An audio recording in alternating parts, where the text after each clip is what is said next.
Cela fait maintenant plusieurs années que Lilian Thuram et Karine Guilloc filent le parfait amour. Le couple a même célébré son mariage en 2022 à Fontainebleau, en région parisienne. Dans cette ville de Seine-et-Marne où il fait bon vivre, ils ont une propriété. Mais ce n'est pas leur unique bien immobilier. En effet, les amoureux sont aussi installés en Guadeloupe, dans les paysages d'enfance de l'ancien footballeur, au cœur d'un cocon qui lui correspond bien. Direction Anse-Bertrand, une commune rurale située à l'extrême nord de Grande-Terre, entre mer et falaise. C'est là que Lilian Thuram a grandi avec ses 4 frères et sœurs et c'est là qu'il revient adulte. Parce que cet endroit où j'ai passé les premières années de ma vie m'a construit. Je l'associe à un sentiment de bienveillance et de protection.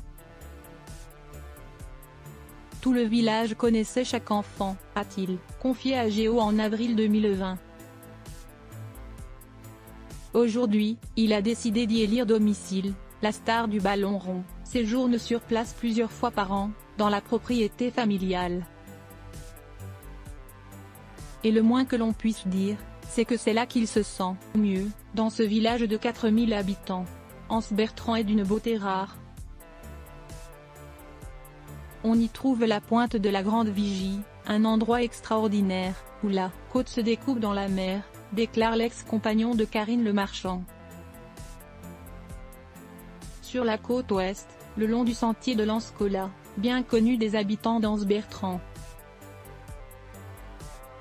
La mer est houleuse, l'eau s'infiltre sous les roches et ressort en geyser.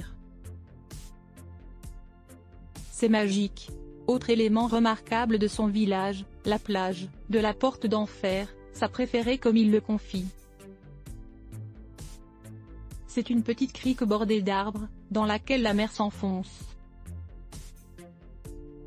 Ce lieu s'est construit dans la violence des vagues qui l'ont creusé jour après jour.